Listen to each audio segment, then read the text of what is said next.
오늘 주신 하나님의 말씀은 사도행전 9장 8절에서 보겠습니다. 8절서부터 19절까지. 사도행전 9장 8절서부터 19절까지 보겠습니다. 우리 다 찾으셨으면 하나님의 말씀을 경외하는 마음으로 다 같이 일어나셔서 한 절씩 교독하겠습니다. 사도행전 9장 8절 제가 읽습니다. 사울이 땅에서 일어나 눈을 떴으나 아무것도 보지 못하고 사람의 손에 끌려 다메섹으로 들어가서 그때 다메섹에 아나니아라 하는 제자가 있더니 주께서 환상 중에 불러 이르시되 아나니아야 사시거늘 대답하되 주여 내가 여기 있나이다 하니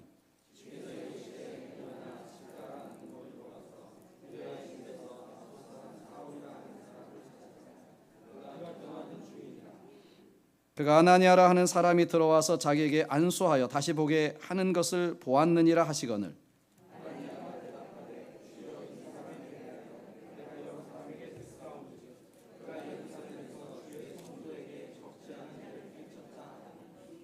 여기서도 주의 이름을 부르는 모든 사람을 결박할 권한을 대제사장들에게서 받았나이다 하거늘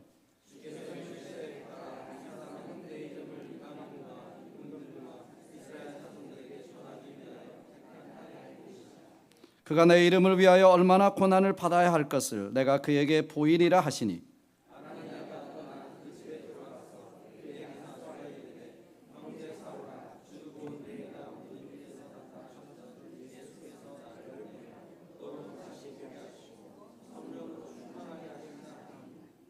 즉시 사울의 눈에서 비늘 같은 것이 벗어져 다시 보게 된지라 일어나 진리를 받고 음식을 먹음에 강건하여지니라. 여기까지만 하겠습니다. 네, 여기까지만 하겠습니다. 우리 목사님 나오셔서 말씀 전하실 때 큰 은혜가 되시길 바랍니다. 환영하는 마음으로 우리 오른손을 들어서 할렐루야 환영하겠습니다. 할렐루야.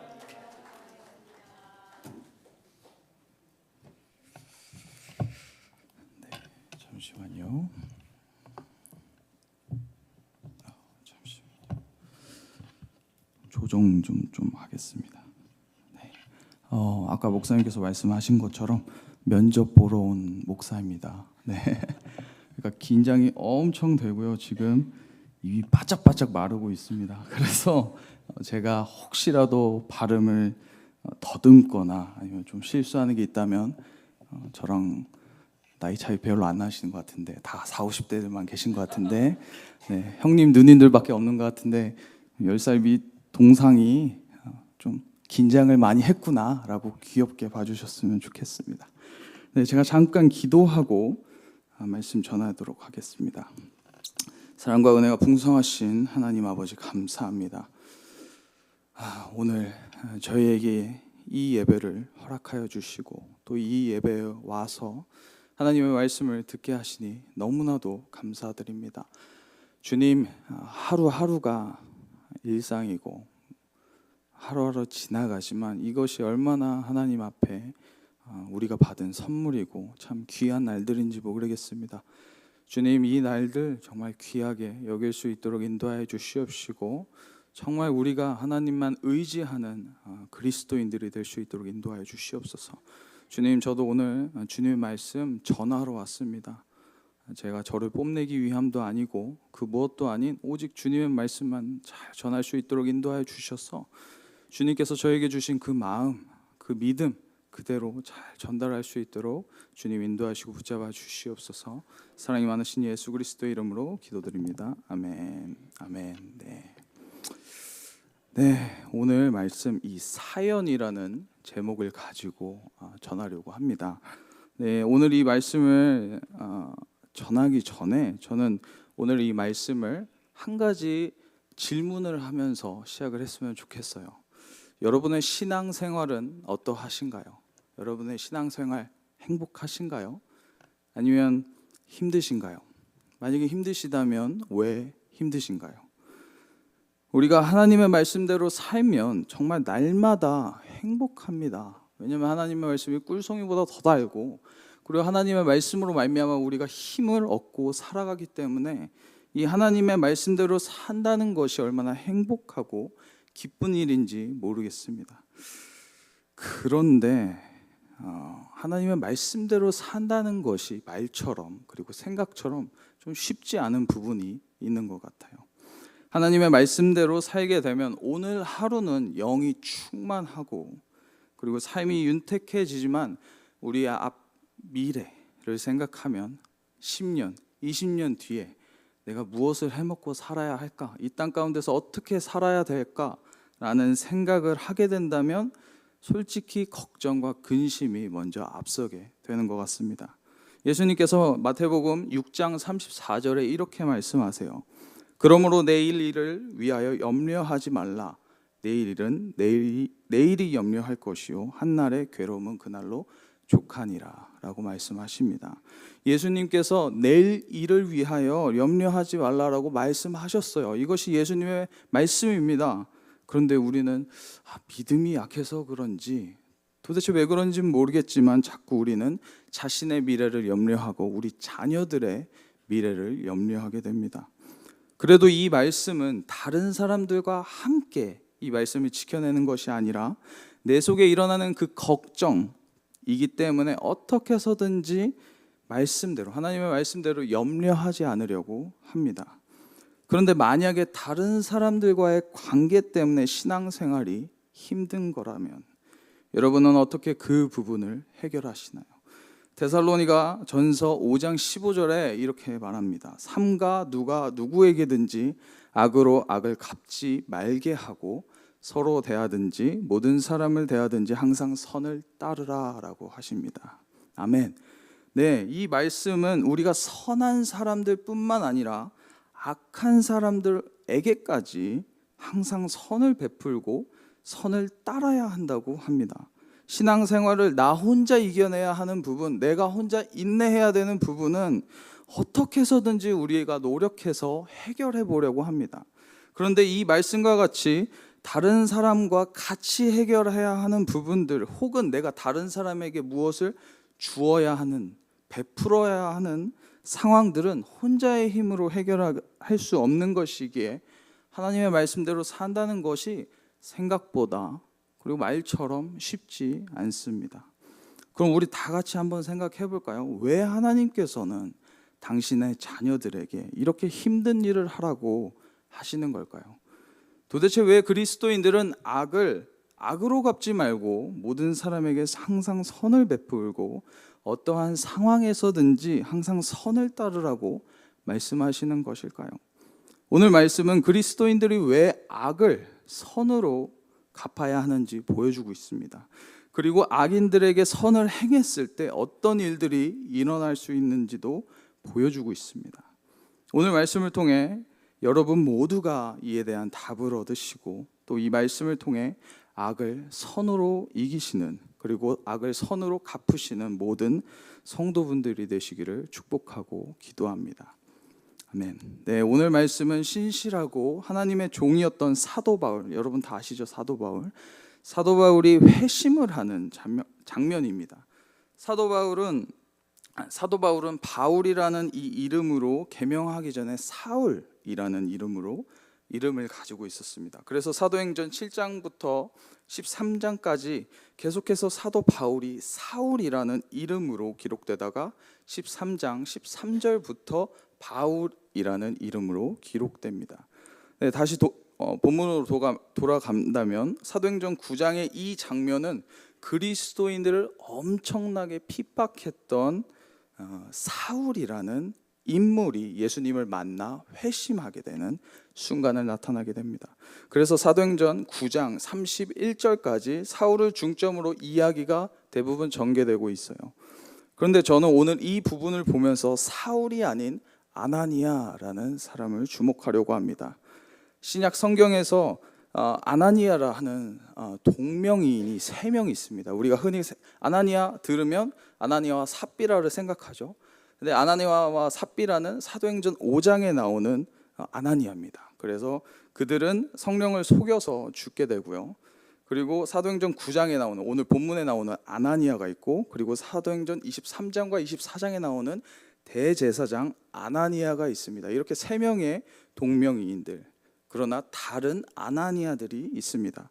다른 두 명의 아나니아들은 하나님 앞에서 죄를 짓고 그리고 불신실한 자들이었다면, 오늘 본문에 나오는 아나니아는 참 신실한 그리스도인이었습니다. 사울이 유대인들 앞에서 자신이 어떻게 예수님을 믿게 됐고 어떻게 변화됐는지 말할 때 사도행전 9장에 나오는 이 아나니아를 이렇게 설명합니다.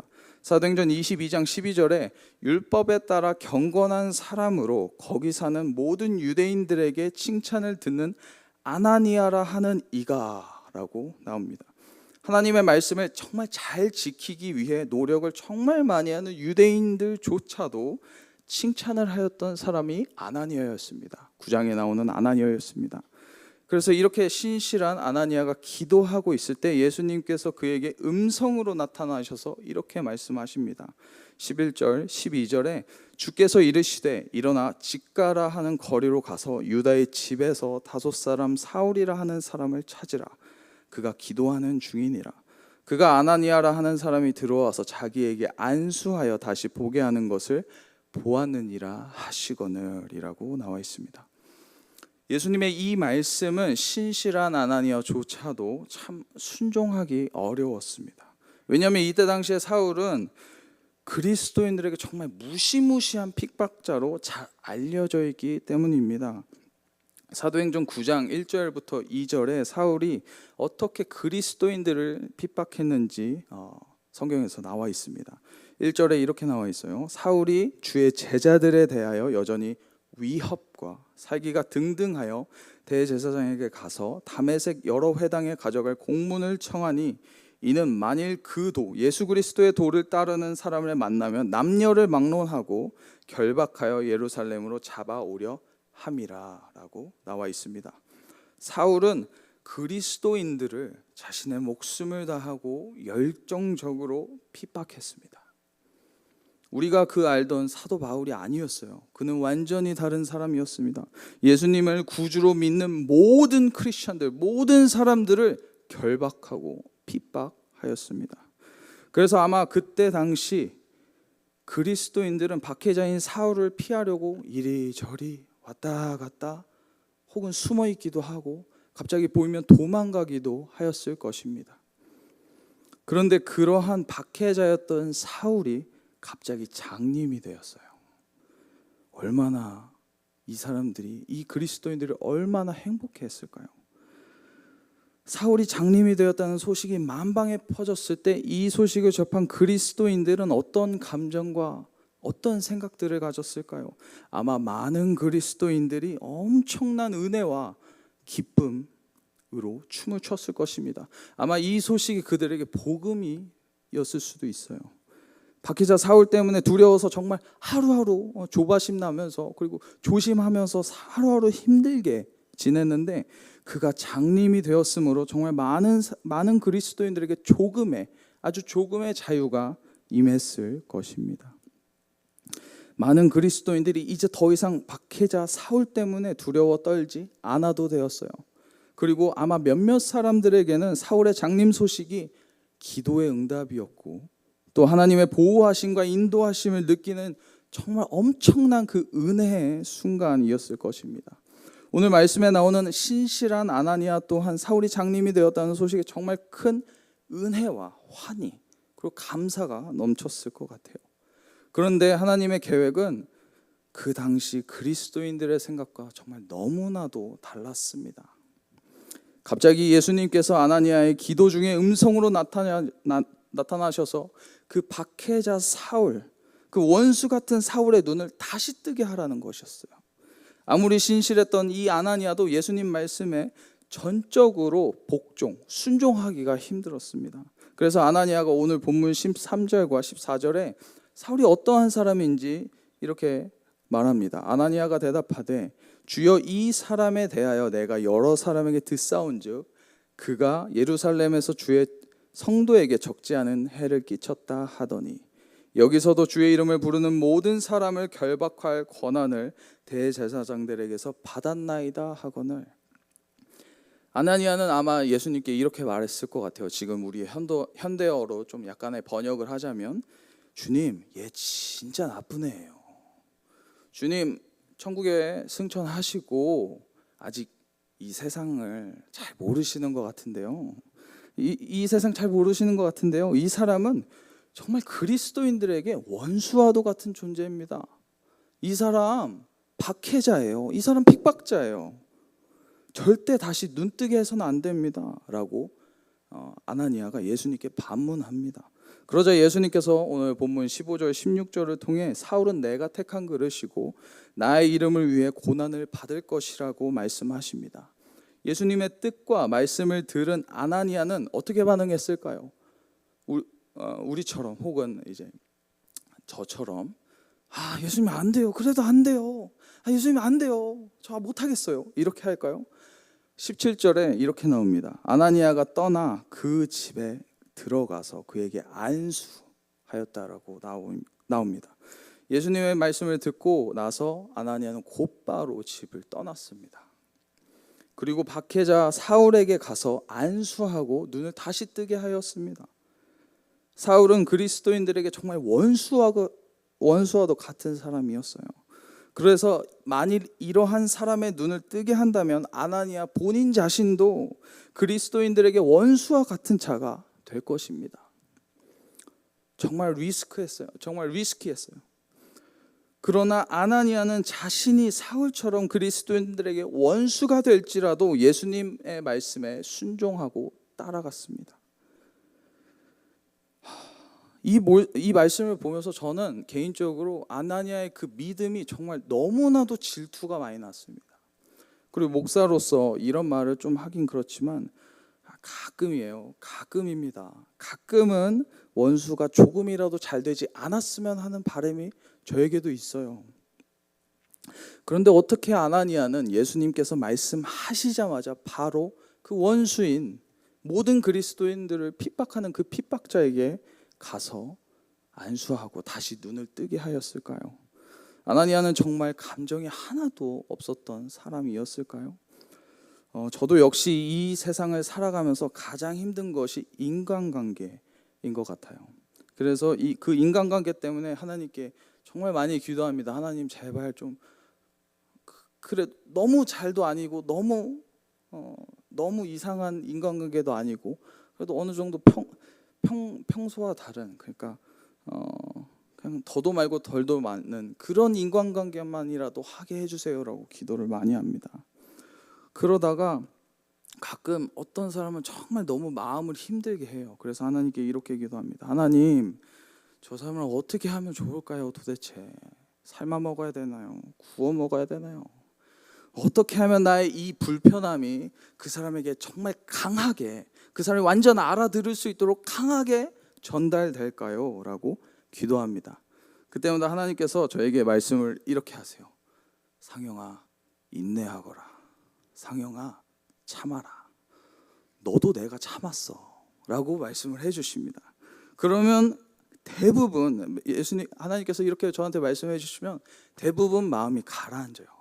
근데 정말 좀 너무 힘든 사람들은 제가 하나님한테 다시 아나니아처럼 반문합니다. 하나님, 저한테만 인내하라고 하지 마시고 저 사람한테도 인내하라고 해주세요.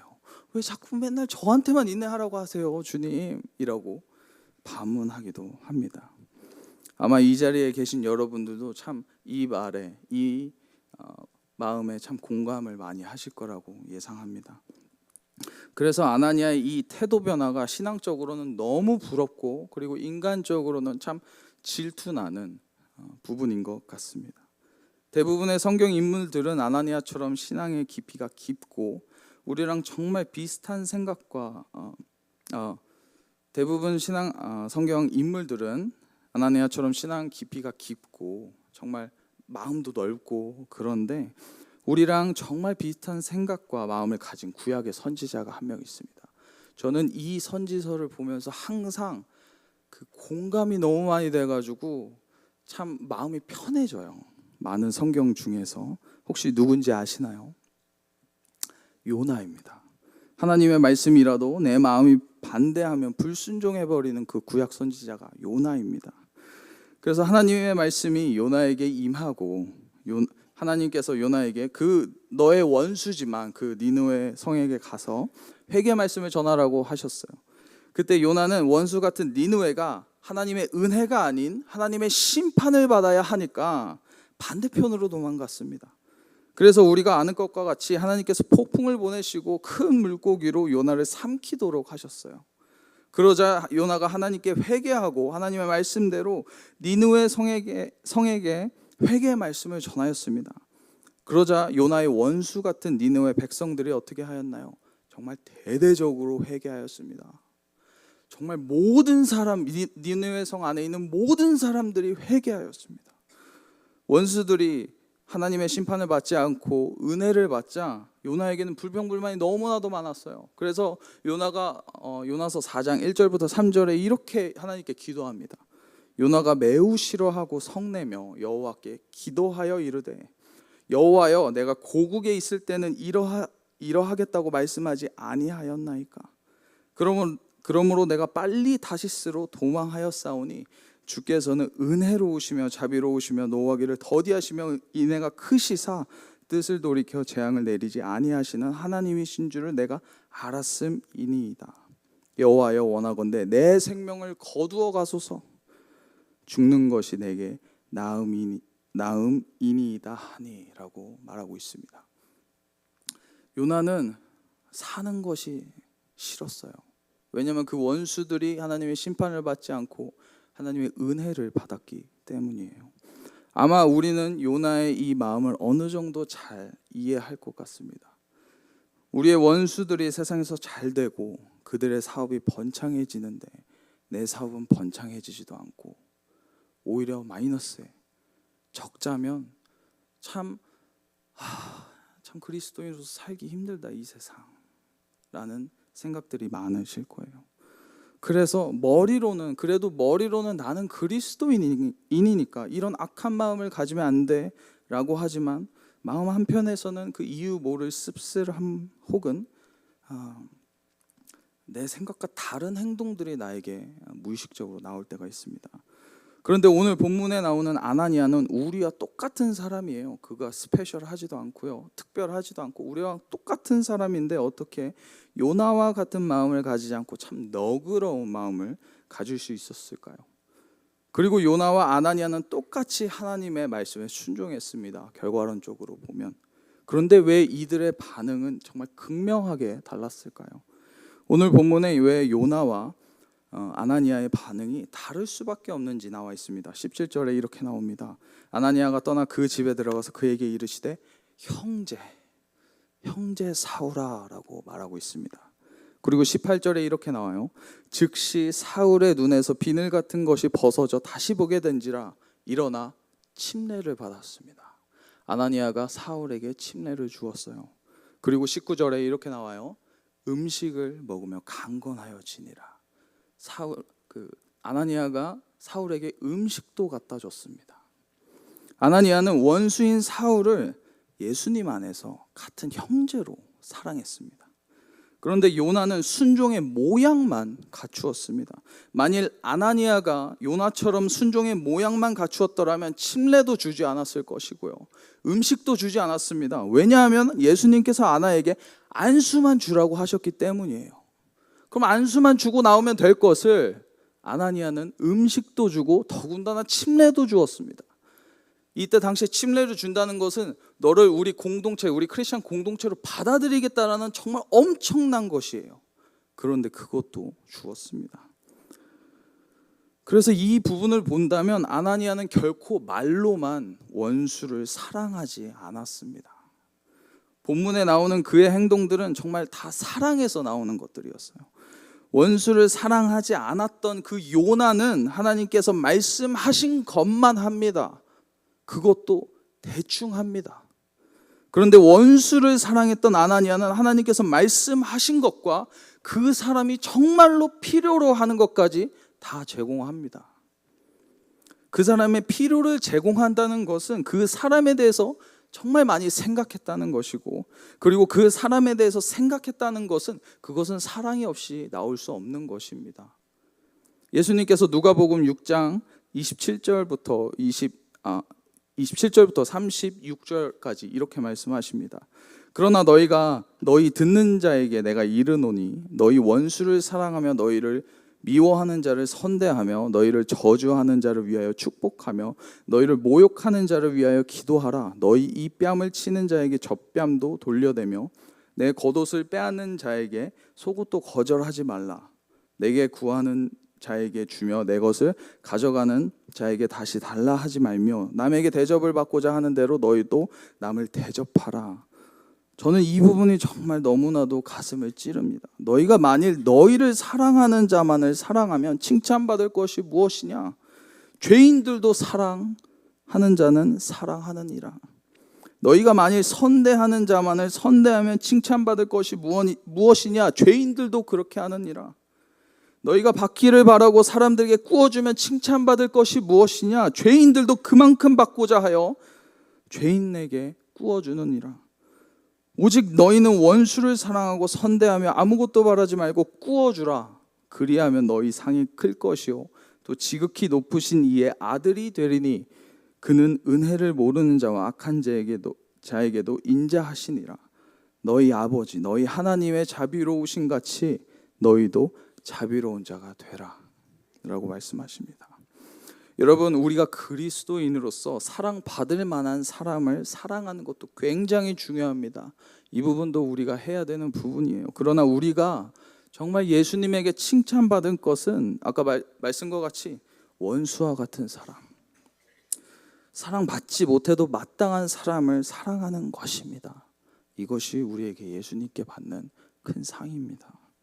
예수님께서 이 땅 가운데 그리스도인들에게 말씀하시기를 원수를 사랑하라고 하셨습니다. 예수님도 이 말씀만 하신 것이 아니에요. 이 말씀을 하신 예수님께서도 원수인 우리를 사랑하셔서 우리를 위해 모든 짐을 지시고 십자가에 못 박히셨습니다.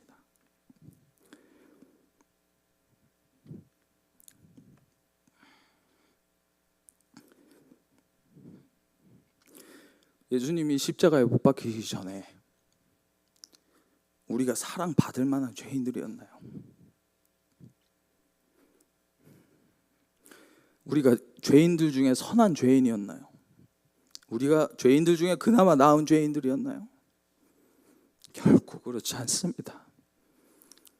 죄인 중에 그 누구보다도 죄인이었을 것입니다. 세상 사람들이 보기에 도덕적으로 괜찮죠. 그래요, 우리 괜찮을 수 있어요. 그런데 하나님 보시기엔 다 똑같은 죄인들입니다. 우리 죄인이었어요. 정말 큰 죄인들이었습니다.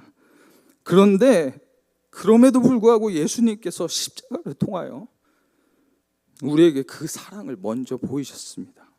에베소서 5장 2절에 이렇게 나와 있어요. 그리스도께서 너희를 사랑하신 것 같이 너희도 사랑 가운데서 행하라.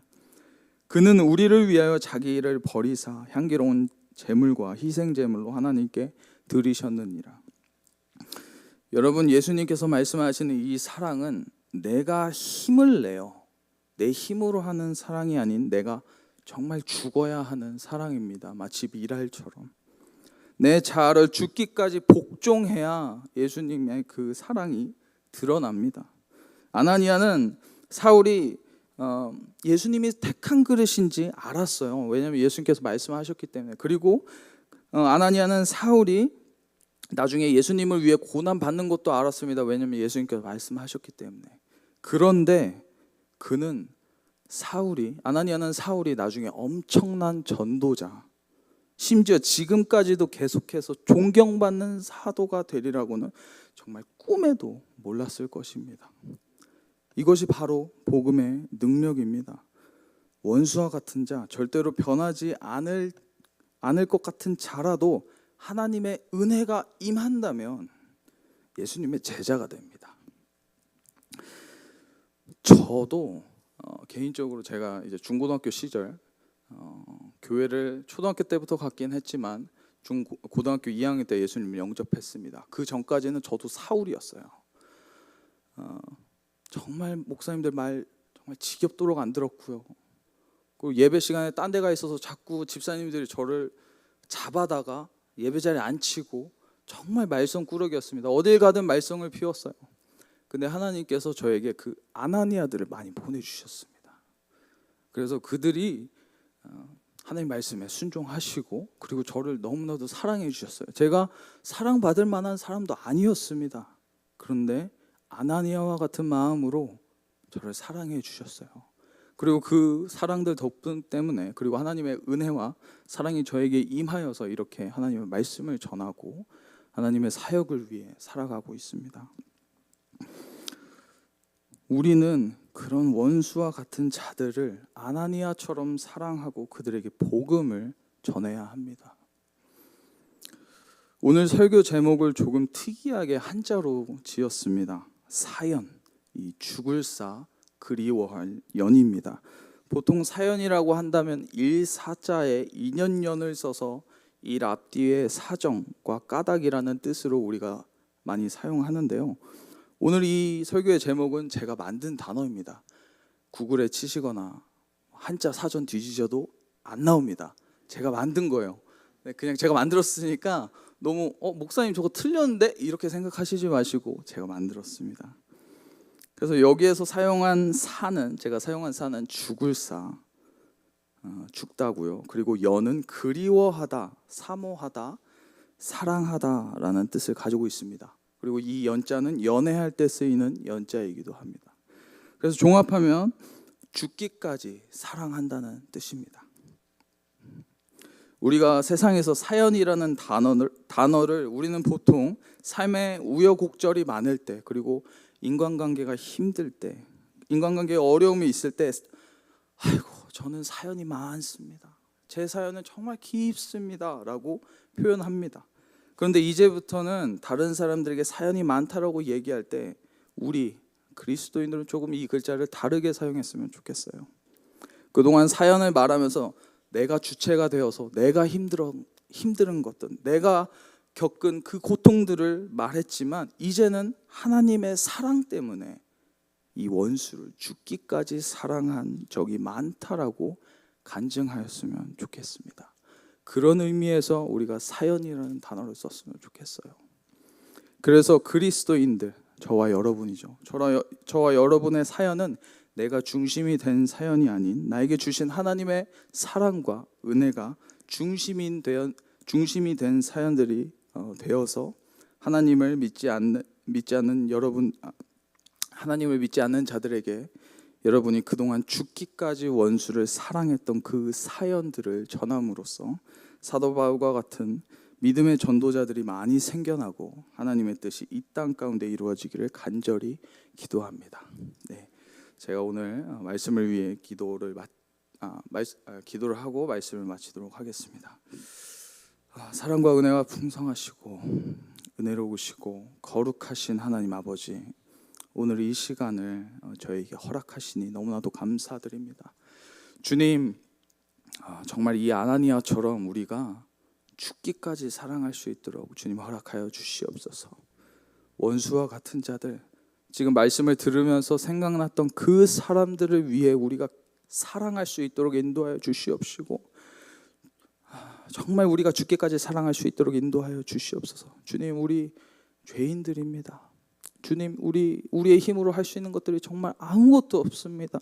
저희는 오직 주님만 의지하오니 주님께서 저희에게 힘을 주셔서 사랑할 수 있도록 인도하여 주시옵시고 우리의 사랑을 전달하는 것이 아니라 하나님의 사랑을 전달할 수 있도록 주님 인도하여 주셔서 언제나 주님께 이쁨 받고 착하고 충성된 종아 수고하였도다 라는 그 말을 듣는 우리 모든 신실한 그리스도인들이 될 수 있도록 인도하시고 붙잡아 주시옵소서. 사랑이 많으신 예수 그리스도의 이름으로 기도드립니다. 아멘.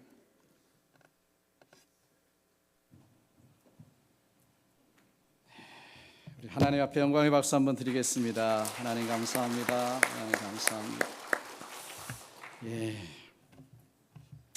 우리 목사님이 계속 기도해 주시면 좋겠습니다. 청빙은 저희 교회는 담임 목사님이 안수 집사회와 의논해서 결정하고 차기 임원회와 신도 사무총회에 보고하도록 되어 있습니다. 그래서 이것은 이제 제가 담임 목사가 어쨌든 안수 집사님들과 함께 의논해서 결정해야 되는 부분입니다.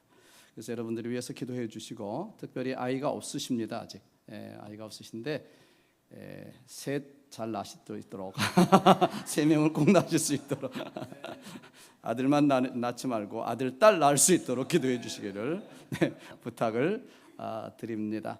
그리고 목사님 사모님은 두 분 다 세계에서 제일 좋은 신학대학원인 사우스 웨스턴 신학대학원을 나오셨습니다. 제가 나왔고 또 우리 정하위 목사님이 나왔던, 어떻게 6대 신학교가 있지만 이제 저희들이 이렇게 알아보니까 거기에 한국 신학생들이 가장 또 많기도 하지만 가장 좋은 신학교이기 때문에 거기서 오시게 된 것 같아요. 그래서 위에서 계속해서 여러분 기도해 주시기를 꼭 부탁을 드립니다. 제가 잠깐 예물을 위해서 기도하겠습니다. 좋으신 아버지 하나님, 감사합니다. 하나님께서 주신 말씀 따라 원수라도 사랑하며 정말 하나님의 사랑을 베풀 수 있는 저희들의 넉넉한 사랑의 마음들이 될 수 있도록 하나님 축복해 주시옵소서. 지금 이 시간에 주님 앞에 귀한 예물 드립니다. 이 모든 것이 하나님의 것입니다.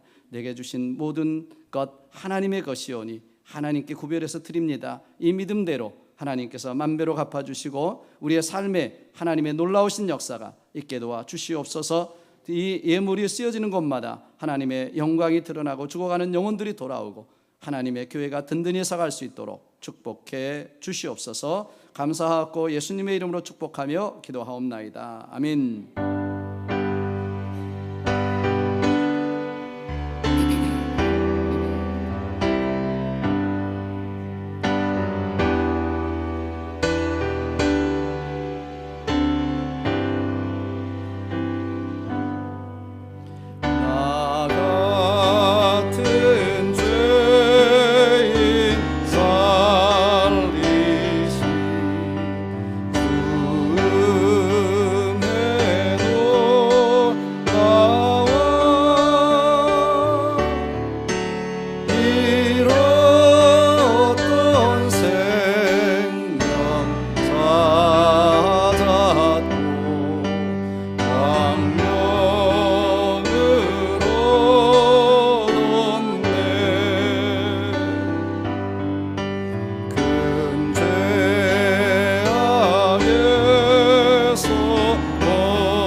다 같이 일어나셔서 찬송하겠습니다.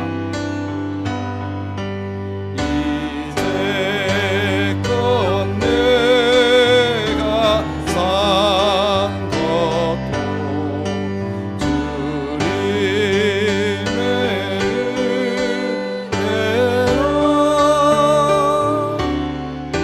또 나를 장차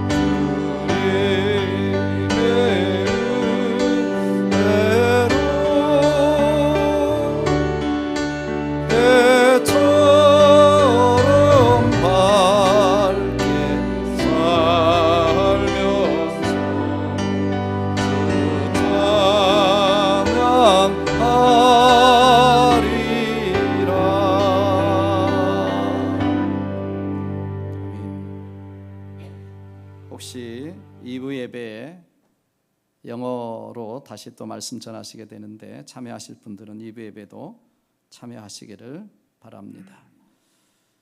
축도하심으로 모든 예배를 마칩니다. 지금은 우리 주 예수 그리스도의 무한하신 은혜와 하나님 아버지의 극진하신 사랑하심과 성령님의 감화, 감동, 역사, 교통하심이 하나님의 진리 안에서 영으로 예배드리며 하나님께 영광 올려드리며 다시 한번 말씀을 내게 주시는 음성으로 받고 원수라도 사랑하리라 다시 한번 결심하고 결단하고 돌아가는 사랑하는 성도들 머리 위에와 주님의 귀하신 몸된 교회 위에 지금부터 영원토록 함께 하시기를 우리 구주 예수님의 이름으로 간절히 축원하옵나이다. 아멘.